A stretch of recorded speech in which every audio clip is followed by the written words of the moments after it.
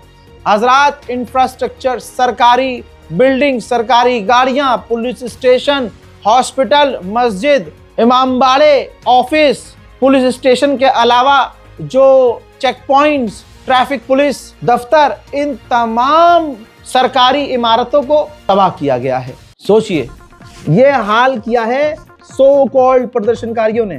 किसी भी मुल्क में, अल्लाह ना करे ऐसा कभी हमारे मुल्क में हो, अगर हमारे मुल्क में हो तो सोचो हमारी सरकार सीधा किसान आंदोलन याद है ना, सोचो अगर ऐसा प्रदर्शन अल्लाह ना करे हमारे मुल्क में हो गया तो क्या होगा। किसी भी मुल्क में ऐसा अगर प्रदर्शन होगा तो सरकार सीधा सर में गोली मारने का आदेश देगी। भाई पूरा तेहरान, पूरा कोम, पूरा मशहद, भाई बड़े बड़े शहरों को आग लगा दी इन्होंने। अब जो डराने वाली बात है वो ये कि जरा इस ग्राफ को देखिए, प्रोटेस्ट के ग्राफ को। प्रोटेस्ट का ग्राफ कम होने के बजाय और ज्यादा बढ़ गया है। लोग और ज्यादा प्रदर्शन कर रहे हैं, लोग सड़कों पर बवाल ज्यादा काट रहे हैं। मोहतरम हजरात, ये देखिए, सरकारी एक और इमारत पर प्रदर्शनकारी पेट्रोल बम फेंक कर कैसे आग लगा रहे हैं। इस वीडियो को हमने ब्लर नहीं किया, ईरान के जो आतंकवादी हैं प्रदर्शनकारी, वो खुद ब्लर करके अपलोड कर रहे हैं ताकि पुलिस इन्हें पहचान न सके। मोहतरम हजरात, मैंने खास तरह की लड़कियों का जिक्र किया था ना, जिन्हें बरा में रहना है, जिन्हें पैंटी में घूमना है, मेरा जिस्म मेरी मर्जी वाली। हाँ, बुरा लग रहा होगा, महिलाओं को ज्यादा बुरा लग जाएगा ये बात मैं बोलूंगा, लेकिन यही सच्चाई है। लड़कियों के अपने चोचले, उनकी अपनी चीजें है, नंगा रहना है जी, बीच पे पैंटी पहन के उल्टा लेटना है, हमें तो बिना ब्रा के भी घूमना है। हमारी ये आज़ादी है और इसी आज़ादी के लिए लड़कियां आगे हैं। ये देखिए, पहले पहनावा देख लीजिए, आपको समझ में आ जाएगा ये इस्लामिक या मुसलमान लड़की कहाँ से लग रही है। फिर उसके बाद सिगरेट मुंह में देखिए और सिगरेट से खामनाई की तस्वीर जलाते हुए को आप देखिए और यहाँ से आप मानसिकता समझ लीजिए। ईरान बड़े खतरे में है, उसका सबूत ये है। एक तरफ ईरान प्रदर्शनकारी आतंकवादियों से निमट रहा है, इसका फायदा उठाकर कुर्द के लड़ाके ईरान का बॉर्डर क्रॉस करके ईरान के अंदर हथियार लेकर घुसे। भाई वो तो शुक्र मनाए ईरान की तुर्की ने ये इंटेलिजेंस और ये तमाम जानकारी ईरान को शेयर करी एक बड़े भाई की तरह। तो ईरान ने उस इंटेलिजेंस का उपयोग करके इन आतंकवादियों को हमला करके खत्म किया। सोचिए अगर तुर्की मदद न करता तो ईरान का अभी क्या बहुत बुरा कांड हो जाता ईरान के साथ। हजरात, ये जो रात गुजरी है ये और खतरनाक गुजरी है। जरा ताजा मंजर ये भी देखिए, ईरान के एक और पुलिस स्टेशन को, जो काफी बड़ा पुलिस स्टेशन है, आग लगा दी गई है। पुलिस स्टेशन के बाहर खड़ी जो पुलिस की गाड़ियां थीं उनको भी आग के हवाले कर दिया गया है। अब मैं आपको वो तस्वीर दिखा रहा हूं जिसके बाद आप कहेंगे कि दुनिया में हमने ऐसा कहीं प्रोटेस्ट नहीं देखा। मेरे पीछे एक ब्लर तस्वीर है और अच्छी खासी ब्लर है। हजरात, आपको अगर मैं वैसे भी दिखा दूंगा तो नहीं पहचान पाएंगे। IRGC के एक सिक्योरिटी फोर्सेस को सिर्फ मारा नहीं बल्कि जमीन पर मार मार कर उसे जिंदा जला दिया। भाई ये तस्वीर है, कोयले की तरह जला हुआ इंसान है जिसके जिस्म से खून नहीं धुआं निकल रहा है, कोयले की तरह जलकर खाक हो चुका है। बस इतना ही काफी, हटा दो बस। दोस्तों, दिल मेरा दहल गया ऐसे मंजर देखने के बाद। अब अगर कहीं प्रदर्शन हो ऐसा तो दुनिया का कोई भी मुल्क हो, क्या कहेगा वो कि प्रदर्शनकारियों को सीधा मारो ना छाती पे गोली या पे गोली। लेकिन अभी भी ईरान बचने की कोशिश कर रहा है। हालांकि एक वीडियो और वायरल हुआ है जिसमें कहा जा रहा है कि ईरान ने प्रदर्शनकारियों के ऊपर ओपन फायर किया है, तो वो तो जस्टिफाइड है भाई। जब ईरान में IRGC को और किसी भी इंसान को प्रदर्शनकारी जला रहे हैं, मार रहे हैं, तो कोई दूसरा देश क्या करेगा? अगर आंकड़े बताऊं तो इस प्रदर्शन के 11 दिन का जो प्रदर्शन चल रहा है, 11 दिन से टोटल अब तक 90 लोग मारे गए हैं, जिसमें ईरान की सिक्योरिटी फोर्सेस, IRGC के जवान, ऑफिशियल्स और आम नागरिक भी शामिल हैं। सिर्फ बीती रात में ही, जो कल रात गुजरी है, यानी 2 दिन पहले, यानी जो कल रात गुजरी है वो नहीं, वो परसों, तो परसों जो रात गुजरी है, जिसमें मैंने रात को भी अपडेट दिया था आपको, उसी रात में सिर्फ 8 IRGC के फौजी कत्ल कर दिए गए हैं प्रदर्शनकारियों के द्वारा। सोचिए तेहरान के मेयर ने क्या कहा। तेहरान के मेयर ने कहा कि उन लोगों ने, आतंकियों ने, दंगाइयों ने हॉस्पिटल के ऊपर, मेडिकल सेंटर के ऊपर 26 बैंक, 25 मस्जिद, Basit base, military base, law enforcement facilities के ऊपर हमले किए। 48 डिपार्टमेंट की जो गाड़ियां थी उनको जलाकर राख कर दिया है।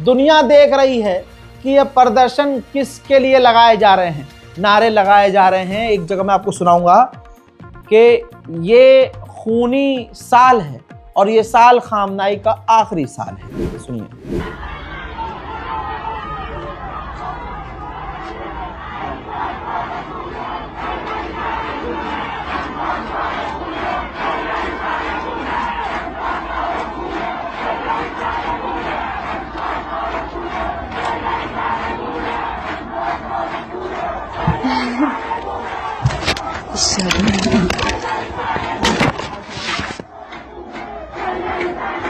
हजरात ये देखिए, जो पहलवी है, रजा पहलवी, वो सोशल मीडिया पर ट्वीट करके, एक्स पर ट्वीट करके ट्रंप से कह रहा है, ये नशेड़ी, कि आप बस तैयार रहिए इंटरवेन करने के लिए, घुसपैठ करने के लिए, ईरान पर हमला करने के लिए। इसी रजा पहलवी के और अमेरिका इजराइल के इन्फ्लुएंस में और पैसे की ताकत में ईरान में ये प्रदर्शन हो रहा है। रजा पहलवी का जो झंडा है, जिसके अंदर अल्लाह नहीं शेर बीच में बना हुआ है, वही झंडा प्रदर्शन के दौरान लहराया जा रहा है। बात अगर दुनिया की ताकत की करूं कि पूरी दुनिया की ताकत लग गई है इस प्रदर्शन को भड़काने के लिए, तो ट्विटर का भी औकात देख लीजिए। एक्स अपना इमोजी, जो ईरान के झंडे का जो इमोजी होता है, उस इमोजी को बदल के शाह रजा पहलवी वाला, जिसके अंदर शेर है, वो इमोजी लगाएगा। तो ध्यान दीजिएगा, हो सकता है अब चेंज कर दिया हो, तो आप अपने फ़ोन में देखिए, चाहे व्हाट्सएप हो, चाहे मैसेजिंग ऐप हो, ईरान का झंडा चेक कीजिए। अगर ईरान के झंडे में बीच में, झंडे के बीच में शेर बना हुआ है, तो वो झंडा रजा पहलवी का है, ईरान का नहीं है। ईरान के झंडे के बीच में परवरदिगार आलम अल्लाह ताला का नाम साफ साफ लिखा हुआ है, अल्लाह। तो तमाम अल्लाह वालों से निवेदन है, अभी इस वीडियो को देखने के बाद तुरंत अपना फ़ोन खोलिए और कीपैड खोलिए, ईरान का झंडा सर्च कीजिए और फिर देखिए उसके अंदर ईरान का झंडा है या शाह पहलवी वाला। ये ट्विटर ने, एलन मस्क ने ऐलान किया है कि ये हम करेंगे, लेकिन मुझे ये डर है कि जब एलन मस्क ये कर सकता है तो इंस्टाग्राम, फेसबुक भी तो अमेरिका और इजराइल के हैं, और आपका फ़ोन हो सकता है, मतलब एप्पल यूज़र हैं तो वो भी अमेरिकी है, कुछ भी हो सकता है। तो मेरा ये कहना है कि नज़र रखिए। अब आप सोचिए, अगर आप खामनाई से प्यार करते हैं तो तस्वीर ये देखिए, जो खामनाई का ऑफिशियल ट्विटर अकाउंट है, खामनाई के आगे जो है ईरान का झंडा लगा हुआ था, लेकिन क्योंकि ट्विटर यानी एक्स उस झंडे को बदल रहा है, तो ऑटोमेटिकली खामनाई के आगे जो ईरान का पुराना झंडा लगा हुआ था, जो अभी वाला झंडा है अल्लाह वाला, वो अपने आप हट जाता। तो खामनाई ने पहले ही ईरान के उस झंडे को हटा दिया ताकि शाह पहलवी वाला झंडा रिप्लेस ना हो। हजरात, दिन दहाड़े ईरान की जो टैक्स बिल्डिंग है उसमें भी आग लगा दी गई। उधर अमेरिकी रिपोर्ट ये आ रही है, अमेरिका कह रहा है कि हम पहले सीरियस नहीं थे कि इन प्रदर्शन से कुछ होगा, लेकिन अब पिछले 2-3 दिनों से जो मंजर ईरान से निकल के आ रहे हैं, ऐसा लग रहा है कि अब मामला बहुत गंभीर हो सकता है और सरकार गिर सकती है। हालांकि खामनाई पहले ही डोज दे चुके हैं, न झुके थे न झुकेंगे। बात करें इजराइल की इंटेलिजेंस की, तो इजराइल की इंटेलिजेंस भी ये मान रही है कि ईरान की सरकार खतरे में है और खामनाई की सरकार गिर सकती है। आपको क्या लगता है? आप जनता हैं, आप अवाम हैं, कमेंट कीजिए, बताइए। हज़रात, उधर ईरान को इस दौरान अच्छी खासी कामयाबी मिली है, कईयों को गिरफ्तार किया। ईरान ने एक बार फिर से 5 से 6 लोगों को गिरफ्तार किया है जिनके पास हथियार बरामद हुए हैं। ये पांचों के पांचों दोस्तों ईरानी हैं, कोई अलग से नहीं है, लेकिन मूसाद के लिए काम कर रहे थे। तो ऐसे ही ईरान के ईरानियों को, फटीचर ईरानियों को डॉलर देकर, अच्छी खासी कीमत देकर, हथियार देकर ईरान की सड़कों और ईरान के शहरों में आग लगवाई जा रही है। ईरान के एक आधिकारिक वीडियो पर दुनिया में बवाल मच गया है और उसका फायदा अमेरिका, इजराइल उठा रहे हैं। दोस्तों, एक अधिकारी ईरान के टीवी चैनल पर यह कहता हुआ रिकॉर्ड हुआ कि आप अपने बच्चों को प्रदर्शन करने मत दीजिए, सड़कों पर प्रदर्शन करने मत जाने दीजिए, बाद में शिकायत मत करना अगर उनको गोली लग जाए।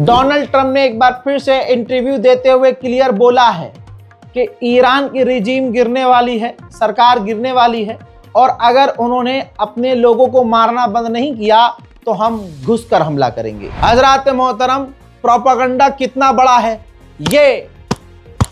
ये अंधभक्तों का बाप, ये आपका गुलाम अकेला काफी है इन सबकी ऐसी तैसी करने के लिए, इनको एक्सपोज करने के लिए। आइए मैं ट्रंप को ही एक्सपोज करता हूं। जरा ध्यान से देखिए, ट्रंप ने ट्वीट किया जिसमें दिख रहा है और उसने लिखा है कि 1 मिलियन से ज्यादा लोग रैली में आए और लार्जेस्ट सिटी प्रोटेस्ट में आ चुकी है और रिजीम गिरने वाली है, बवाल हो रहा है, बुरा हाल है।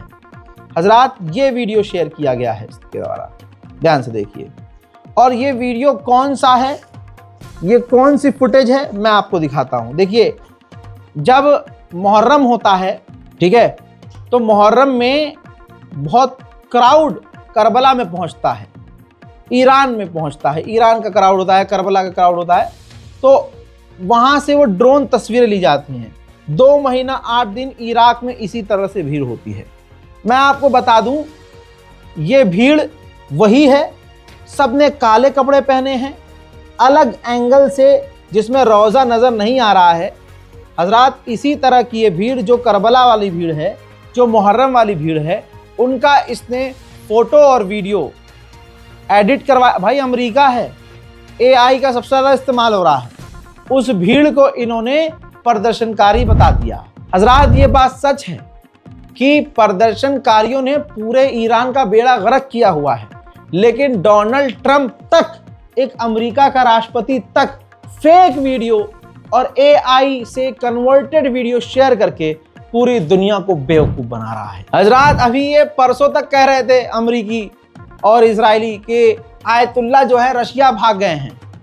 ट्रंप लेट है थोड़ा सा बेचारा, अब बोला ट्रंप, आज के बयान में बोला के इंटरव्यू में कि खामनाई का प्लान B तैयार है, दूसरा प्लान तैयार है, वो रशिया भाग जाएंगे। जबकि इस चूतड़ को किसी ने बताया नहीं कि खामनाई ओपन क्लियर आसमान के नीचे बड़ी सी बिल्डिंग में जुमे की नमाज पढ़ा के आराम से स्पीच देकर गए हैं तेरे लिए। ईरान के विदेश मंत्री ने भी कंफर्म किया है कि जो प्रदर्शनकारी हैं उनके साथ अमेरिका और इजराइल के मोसाद डायरेक्ट इन्वॉल्व हैं। उधर IRGC ने फिर से अमेरिका और इजराइल और अपने दुश्मनों को धमकी दी है कि अगर इस प्रदर्शन का किसी ने फायदा उठाकर कोई गलती की तो हम तैयार हैं मुन्ना। ईरान के national security adviser security chief ने कहा है कि हमने और हमारी टीम ने जो प्रदर्शनकारी हैं, जो हथियार से प्रदर्शन कर रहे हैं और दंगा मचा रहे हैं, उत्पात मचा रहे हैं, देश की प्रॉपर्टीज को नुकसान पहुंचा रहे हैं, उनको आइडेंटिफाई कर लिया गया है, कईयों को गिरफ्तार किया गया है और अभी भी गिरफ्तारियां चल रही हैं। वहीं ईरान के हालात को देखते हुए तुर्की ने अपनी तमाम फ्लाइट्स, खासकर तुर्की एयरलाइंस ने अपनी तमाम उड़ानें ईरान के लिए, तेहरान के लिए रद्द कर दी हैं। हजरात, भारत ईरान का साथी है। गणचट्टे भारत के मुसलमानों का विरोध करते करते ईरान का विरोध करने लगे। इनके पिछवाड़े में गू नहीं है कि अरब देशों का विरोध करके दिखाओ, क्योंकि मोदी जी खुद ही हाथ डाल के पलट देंगे, इनकी औकात सामने आ जाएगी। हजरात, ईरान को भारत चावल एक्सपोर्ट करता है भारी मात्रा में, लगभग 2000 करोड़ के चावल। अल्लाह अकबर, हमारे भारतीयों के 2000 करोड़ के चावल जो पोर्ट में फंसे हुए हैं, ईरान जाने वाले थे।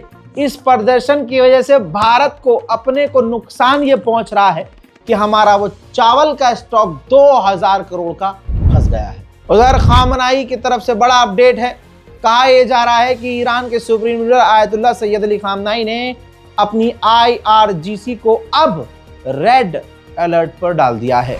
जितनी जानकारी मेरे पास आई है, बहुत मुश्किल से आई है। ईरान के अंदर तमाम इंटरनेट सेवाएं बंद हैं। जब इंटरनेट ही बंद होगा दोस्तों, तो खबरों को हासिल करना और वहाँ के जानकारी लेना कितना मुश्किल है मुझे पता है। इस खबर को समझने की कोशिश कीजिए। ईरान के हालात अभी भी बहुत बुरे हैं। दुआ में याद रखिए। इस रिपोर्ट को शेयर कीजिए। जय हिंद।